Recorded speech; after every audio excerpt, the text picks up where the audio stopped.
a Democratic senator who leads the Senate Finance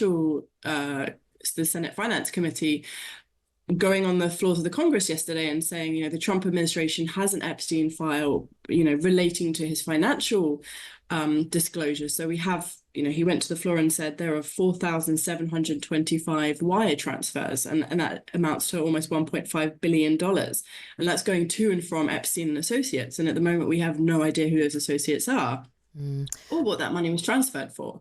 Now, let's talk about what's happening with Donald Trump. The Wall Street Journal has released an explosive report claiming that Donald Trump sent Jeffrey Epstein a crude and very sexualised letter featuring the drawing of a naked woman to mark the convicted paedophile's 50th birthday back in 2003. The US president has hit back, accusing the Wall Street Journal of fabricating the letter. Posting on Truth Social, Donald Trump said that he's asked the Attorney General Pam Bondi to release any and all pertinent grand jury testimony in the case of the paedophile financier. The move has been welcomed by his supporters after weeks of backlash over the refusal to release what's now known as the Epstein files. Earlier this week, the president called the entire saga a hoax. Mr. President, I know you want to move past all this intrigue over the Epstein files, but I do want to ask you to clarify something you said this morning. You said this was all a hoax. Has your Attorney General told you this was a hoax? What evidence have you seen of that? No, it's not the Attorney General. No, I know it's a hoax. It's started by Democrats. It's been run by the Democrats for 4 years. Some stupid Republicans and foolish Republicans fall into the net, and so they try and do the Democrats' work. Well, let's now speak with Josie Ensor, who is chief US reporter for The Times. Josie, thanks very much for joining us. Now, the Wall Street Journal is a very reputable newspaper. They would not publish this lightly. What's the evidence that they are presenting to support their story? Yeah, so what's interesting is, I've been covering Epstein in one way or another for 5 years, and I know there's lots of journalists out there that have been doing it for much longer. For us, it didn't come as a complete surprise that Trump may have written to Epstein in this way.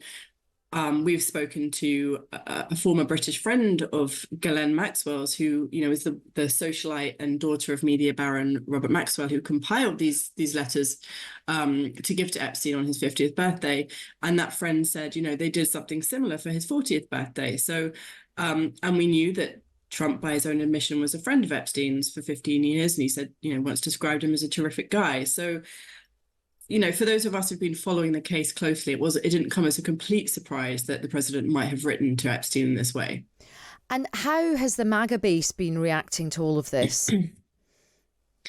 What's interesting is the MAGA base, which is incredibly excised by this, by the Epstein files, as they have been for years, and they're very, very quick to attack members of Trump's administration. If it's Pam Bondi, even, at times the FBI director Kash Patel.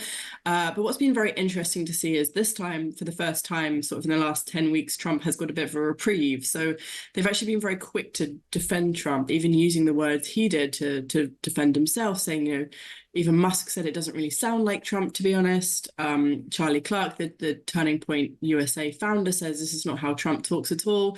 So we've almost seen a kind of a rallying around the president, if not a silencing of the criticism around how the administration's handled it.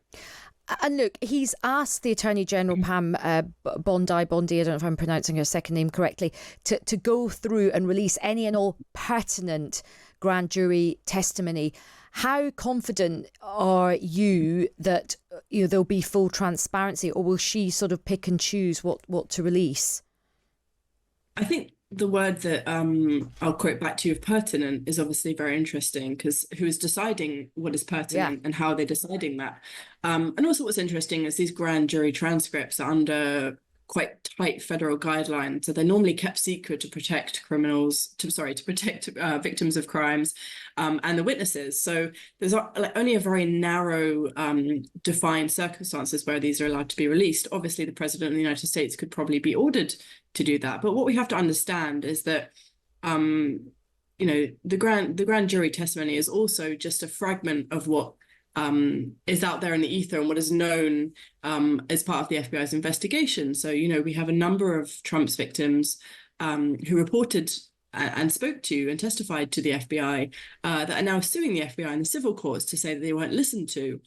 So, there's plenty of stuff that is around there, and this isn't being promised to be released, and so we have no idea the scope of what's going to be released. And even if that grand jury testimony is released, that could just be a small fragment of what there is that the Trump administration is in possession of. So there still could be a cover-up. I mean, definitely. If the president of the United States decides that he doesn't want something public, then it doesn't become public. And what's interesting is that there's been a kind of congressional fight, and we saw a Democratic senator who leads the Senate Finance Committee, going on the floors of the Congress yesterday and saying, the Trump administration has an Epstein file, relating to his financial disclosures. So we have, he went to the floor and said there are 4,725 wire transfers, and that amounts to almost $1.5 billion. And that's going to and from Epstein and Associates. And at the moment, we have no idea who those associates are or what that money was transferred for. And look, Josie, we'll have to wrap it up there, but thank you very much. Really interesting conversation. That's Josie Ensor, chief US reporter of The Times. And it's, we're saying that nobody has been, there's still so much that we don't know about this story. And see, Ghislaine Maxwell is in prison, but no men involved in this have ever faced any justice for clearly some really bad stuff that was going on. Right, that was Josie Ensor, chief US reporter for The Times. President, I know you've urged people to move on, but I'm curious, why do you think your supporters in particular have been so interested in the Epstein story and so upset about how it's been handled? Why do you think that is? Why they would be so interested. He's dead for a long time. He was never a big factor in terms of life.